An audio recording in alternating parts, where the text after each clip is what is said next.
Edgar Cayce warned, never sleep with anger in your heart. You're lying in bed. The argument replays in your mind, frame by frame. Every word they said, every word you didn't say. Your jaw is clenched. Your heart is still racing, even though it's been hours. The room is dark, but inside you, there's fire. You tell yourself you'll deal with it tomorrow. You close your eyes. But Edgar Cayce saw what happens next. And it's not rest. Sleep is not neutral territory. When you cross that threshold into unconsciousness, while carrying unresolved anger, you don't just take it with you, you release it. You release it into dimensions where it takes on a life of its own. Cayce called this seeding the astral body with poison. He said it was one of the most dangerous spiritual mistakes a person could make. Not because it's immoral, not because you're being punished, but because of what it builds, what it constructs, what it crystallizes in the invisible architecture of your soul. This video will reveal what actually happens to anger when your conscious mind goes offline, why the ancients knew never to let the sun go down on your wrath, and what you're unknowingly creating every single time you sleep while holding rage, resentment, or bitterness in your heart. Because here's what Cayce understood. Sleeping with anger doesn't let it rest, it lets it build. And what it builds, you'll meet again, sooner than you think. Edgar Cayce was known as the sleeping prophet, a medical intuitive who could enter a trance state and diagnose illness, read past lives, and offer spiritual guidance to thousands of people across decades. Over 14,000 documented readings, a body of work so vast that researchers are still uncovering patterns within it today. But here's what they discovered. Across all those years, across all those readings, one piece of advice appeared more consistently than almost any other. Never retire for the evening with anger, resentment, or condemnation in your heart. He said it to couples locked in bitter fights, to parents estranged from their children, to business partners nursing grudges, to strangers asking about chronic illness, to spiritual seekers wanting to advance their consciousness. It showed up in health readings, where he linked sleep anger to disease. In relationship readings, where he explained the inexplicable coldness that grows between people who once loved each other. In karmic readings, where he showed how patterns solidify across lifetimes, becoming destiny. Listen to the language he used. That which you take into sleep becomes that which you take into eternity. The dream state is the workshop of the soul. Do not bring your weapons there. This wasn't poetry. This wasn't moralizing. Cayce was describing mechanism, an occult law as real and impersonal as gravity. He was reading night after night the spiritual damage being done by people who thought they were just going to bed angry.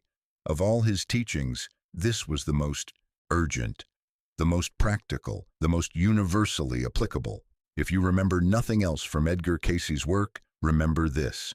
What you carry into sleep, you carry into the deepest layers of your being. But why? What makes sleep so different from waking anger? Cayce's answer reveals a hidden architecture of consciousness most people never discover. You are not one consciousness. You are two that alternate.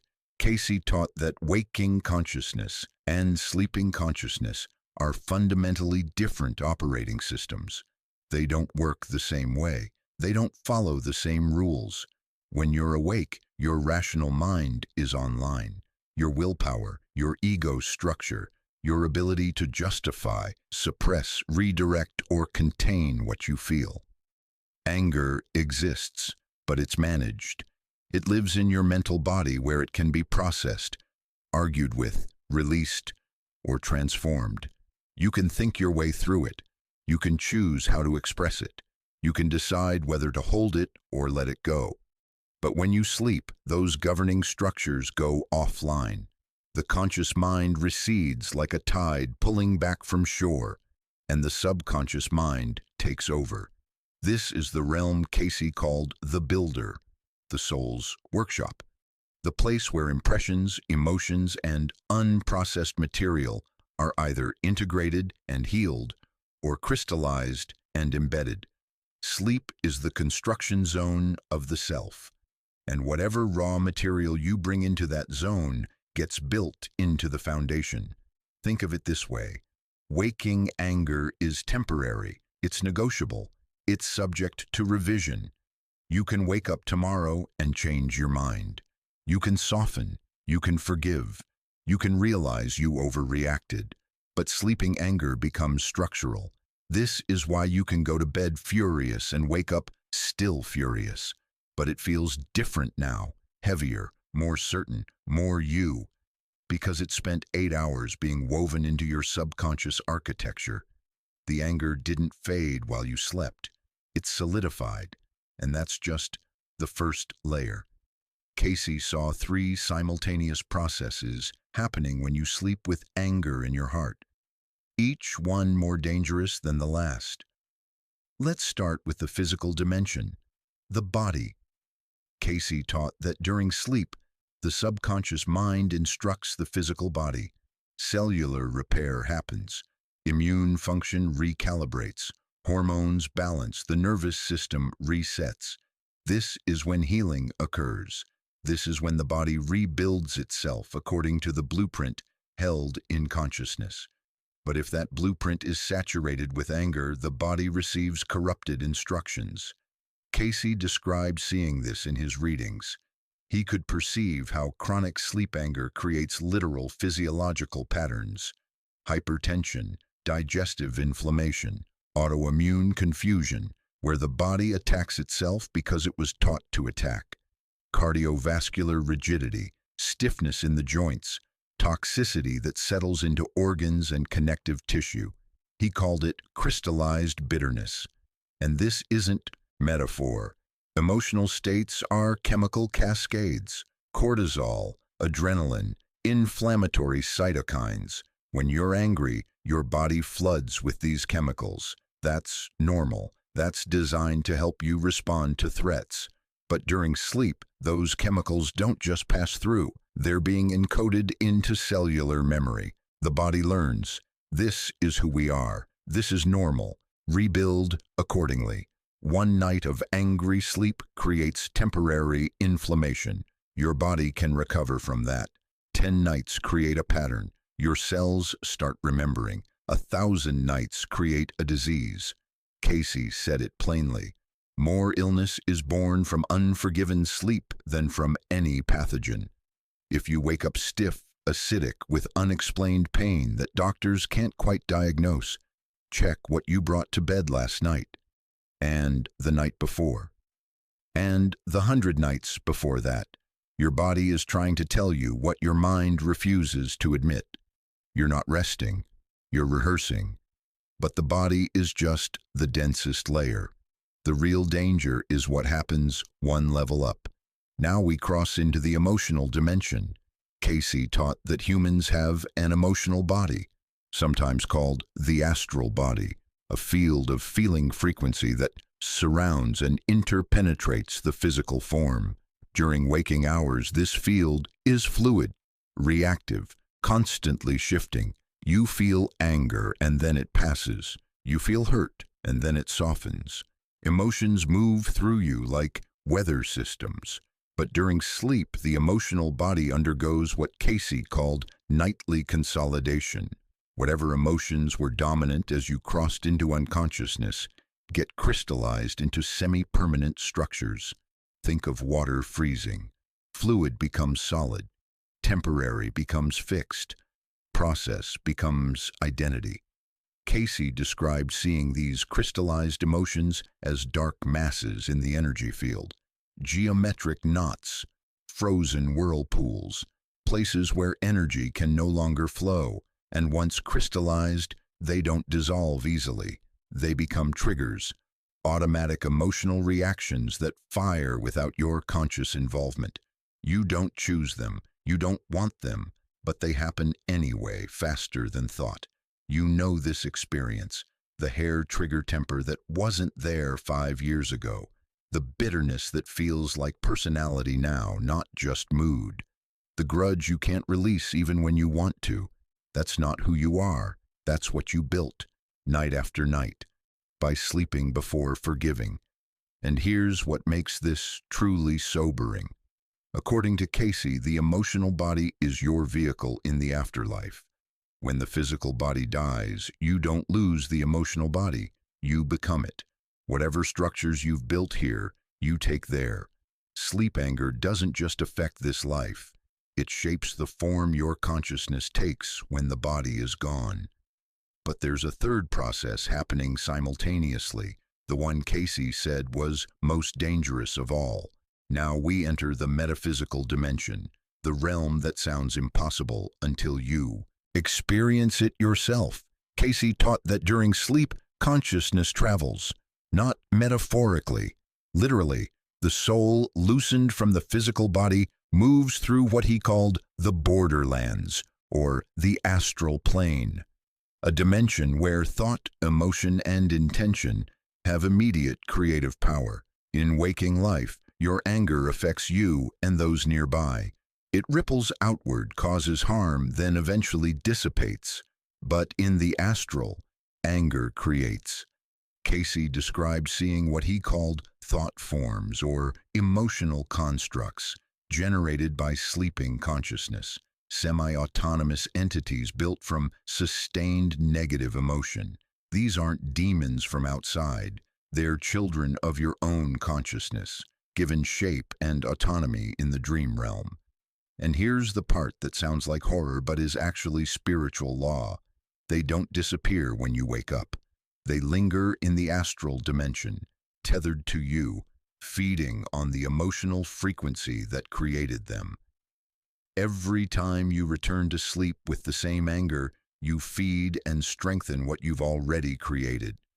Cayce put it this way: a man who sleeps in rage for a month has built himself a companion he will meet in death, and it will wear his face. This isn't punishment. This isn't about evil spirits attacking you. This is natural law. The astral dimension is creative clay. Consciousness shapes it. Whatever you bring there takes form. Most people build beautiful things unconsciously. This is where inspiration comes from, where healing dreams emerge, where guidance and revelation enter your awareness. But anger in the astral becomes weaponized. Against yourself first, then, if left unchecked, against others. And these thought forms don't stay confined to the astral. Cayce saw where they go. The astral plane is populated not just by human souls traveling in sleep, but by thought forms created by millions of sleeping consciousnesses across time. And there's a law that governs this dimension, like attracts like. When you enter sleep carrying anger, your emotional frequency acts as a beacon, a signal, a magnetic pull. You are drawn to regions of the astral plane where similar frequencies congregate. Cayce called these the lower thought form realms, or the halls of unresolved emotion. Not hell, but something like a vast, churning ocean of collective human rage, bitterness, resentment, hatred, all of it given semi-tangible form. And when you sleep there, you don't just observe, you participate. Your anger mingles with and amplifies the collective anger. You absorb the texture and intensity of the pool you're swimming in. This is why some mornings you wake up more furious than you went to bed, even though nothing new happened, even though no one said another word. You spent the night in a frequency bath of rage, and you marinated. Worse, you brought back attachments, fragments of other people's unresolved anger, ancient grudges, collective trauma, psychic parasites that now cling to your emotional body. Cayce said, "Show me a person who cannot release anger, and I'll show you a person who's been sleeping in the company of the unforgiving dead." This isn't meant to frighten you. It's meant to help you understand that you're not cursed, you're not broken, you're not attacked by external forces. You're entangled in a system you didn't know existed, and now that you know, you can choose differently. But the damage doesn't stay in the astral. Every morning, you drag it back. What you build in sleep determines your waking reality. The crystallized emotional structures, the thought forms, the astral attachments, they don't vanish at dawn. They come back with you, embedded in your energy field, influencing your thoughts, reactions, perceptions, and choices. Cayce described this as carrying yesterday's shadows into today's light. You think you're having a fresh start, a new day, a clean slate, but you're actually operating through the filter of last night's unresolved rage. This is why people get stuck in anger loops. The same argument repeated, the same trigger fired, the same relationship pattern cycling endlessly. It's not that you're choosing it, it's that you've built an infrastructure that recreates it automatically. Each night of angry sleep reinforces the structure. Each morning you wake up more entrenched. Over months and years, this becomes character. That's just how I am. I have a temper. I hold grudges. I can't let things go. But Cayce offered a compassionate correction. That's not who you are. That's who you've been building yourself into 8 hours at a time, by refusing to clear before you rest. The tragedy is this.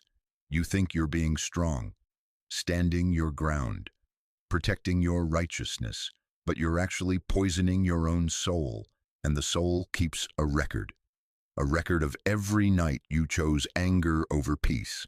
The soul is cumulative. Every experience, every choice, every pattern you build in one life becomes part of your soul's structure. It's carried forward into the next incarnation, and patterns built in sleep are especially tenacious because they're embedded in the subconscious, the part of you that doesn't die with the body. Sleep anger doesn't just affect this life, it creates karmic predisposition. Cayce described seeing this in his life readings. People born with inexplicable rage, hair-trigger tempers, chronic bitterness that has no clear origin in their childhood, not because of trauma in this life, but because they spent previous lifetimes sleeping with unforgiveness. The pattern became so embedded, it's now a soul trait, not just a personality quirk, and they'll have to work 10 times harder to release it, because it's not fresh, it's ancient. If you've struggled with anger your whole life, even when your circumstances don't warrant it, you're not broken, you're remembering. Your soul is carrying forward a lesson you haven't completed yet. But here's the invitation. You can stop the cycle now. Every night you choose to clear before sleeping, you're not just helping yourself, you're healing the pattern across time. You're refusing to add another layer. Cayce said, "One lifetime of sleeping in peace can undo 3 lifetimes of sleeping in rage, if you choose it consciously." The stakes aren't just about feeling better tomorrow. They're about what version of your soul you're constructing for eternity. So how do you stop? How do you clear anger before sleep when forgiveness feels impossible? This is not about being perfect. This is not about being holy. This is about refusing to build poison into your foundation while you sleep. Cayce offered a specific protocol, not as religion, as spiritual hygiene. Here it is. Step 1, the honest inventory. 5 minutes before bed, ask yourself, what am I still holding? Who am I still angry at? What resentment am I carrying? Don't judge it, just name it. Write it down if that helps. The subconscious needs acknowledgement. It needs to know you see what's there. Step 2, the reframe. For each anger point, ask, what is this protecting? What hurt is underneath? Anger is always secondary. It's a guard dog. It protects something more vulnerable. Fear, grief, shame, betrayal. Speak to that deeper layer. I see you. I acknowledge you. You don't have to turn into rage to be heard. Step 3, the conscious release. You don't have to forgive the person or situation tonight. You don't have to make peace with what happened, but you do have to release the energetic charge so it doesn't build in your sleep. Cayce's method, Visualize the anger as a dark substance in your chest. See it dissolving, draining out through your feet into the earth, or lifting up and out through the crown of your head into light. Say aloud or internally, I release this to higher hands. I do not take it into sleep. I am not its keeper tonight. Step 4. The positive replacement. The subconscious hates a vacuum. If you clear anger but don't replace it with something, it will refill with whatever's ambient. Cayce said, fill the space with gratitude, even if small. One thing you're grateful for, one person you love, one moment of peace you experience today. This gives the subconscious constructive material to work with overnight. Step 5. The prayer or intention. Before sleep, a simple statement. I sleep in peace. I build in peace. I wake in peace. Not as magic words, as directional instruction for the subconscious. You won't do this perfectly. Some nights you'll collapse into bed still seething. But the practice isn't perfection, it's intention. The subconscious responds to trying, and there's a specific person this practice is hardest with. You're in relationship with someone who sleeps angry, a partner, a parent, a child, a roommate, and you can feel it. The weight of their unresolved rage filling the space between you. Cayce taught that shared sleeping space creates shared energetic fields. When two people sleep in proximity, their astral bodies intermingle, and what one builds in sleep affects the other. If your partner goes to bed furious, you're not just sleeping beside them physically, you're sleeping in their energetic output, their crystallized anger, their thought forms, their astral frequency. You're marinated in it all night. This is why you can wake up anxious, irritable, or depleted even when you went to bed at peace. It's not fair, it's not your fault, but it's real. And here's what's hardest. You can't force someone else to clear. You can't make them forgive. Their patterns are their choice. But you can protect your own field. Cayce's guidance for sleeping near anger. Visualize a boundary of light between your energy and theirs. Not a wall of rejection, a membrane of sovereignty. Internal declaration before sleep. I honor your process, but I do not absorb your poison. I sleep in my own peace. Practical suggestions. Separate beds during high conflict periods. Not as punishment, as energetic hygiene. Clear your own field, even if they won't. Hold space for their pain without letting it become yours. The hardest teaching. Sometimes love means letting someone build what they're determined to build, while you protect what you're trying to heal.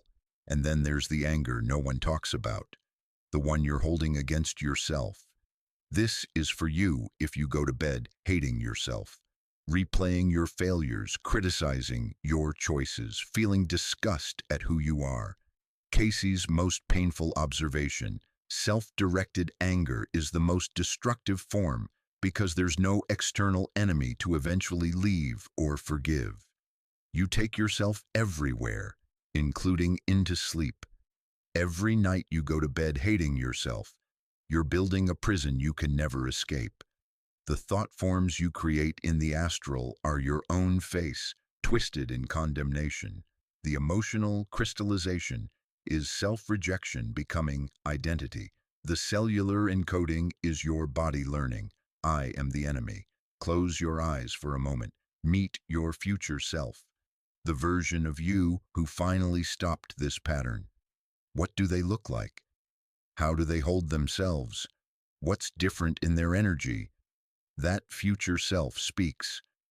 I don't hate you for the nights you hated yourself. I'm here because you stopped. Because one night you chose differently. You looked at yourself with even 5% more gentleness, and that was enough to begin dissolving what you'd built. Cayce taught, self-forgiveness is not earned.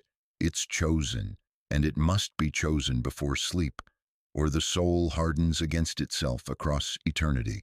Before bed tonight, place your hand on your heart. Say, I release the case against myself. I am not taking self-condemnation into sleep. I am learning, not failing. You don't have to believe it fully. You just have to interrupt the pattern. The subconscious will do the rest. And here's what Cayce saw when people finally mastered this practice. Now the flip side, what happens when you do sleep in peace, when you clear before rest, when you cross the threshold with forgiveness, or at least release, when you bring love, gratitude, or simple neutrality into unconsciousness? Cayce taught that this is when the soul does its real work. Sleep becomes what it was designed to be, the workshop of healing, integration, creativity, divine communion. The physical body receives clean instructions and rebuilds toward health. The emotional body remains fluid, processing and releasing rather than crystallizing. And the astral body travels to higher realms. Cayce called them the temples of learning, or the halls of light, places where guides, helpers, and the higher self can offer instruction, healing, and revelation. This is where inspiration comes from, where solutions appear overnight, where you wake up inexplicably lighter, clearer, changed. You're not just sleeping, you're attending soul school, and you can only attend if you arrive clean. Cayce said, "The soul who sleeps in peace builds a body of light, not a body of stones." Here's the reversal. One night of peaceful sleep begins to dissolve one night of angry sleep. 10 nights begin to soften crystallized patterns. 1,000 nights rebuild the soul's architecture entirely. This isn't exaggeration. It's the same mechanism that built the damage, now building the healing. The promise: you don't have to undo every past night of angry sleep manually. You just have to stop adding new layers. The soul is self-healing once you stop poisoning it nightly, which means the question isn't, can I fix what I've already built? It's this: you will go to sleep tonight, that's certain. The only question, what will you bring with you? Cayce's teaching isn't about guilt for past nights of angry sleep. It's about sovereignty over tonight and every night forward. You don't need to be spiritually advanced. You don't need to be emotionally perfect. You don't need to be conflict-free. You just need to be willing to clear before crossing the threshold. If you're angry right now, you're allowed.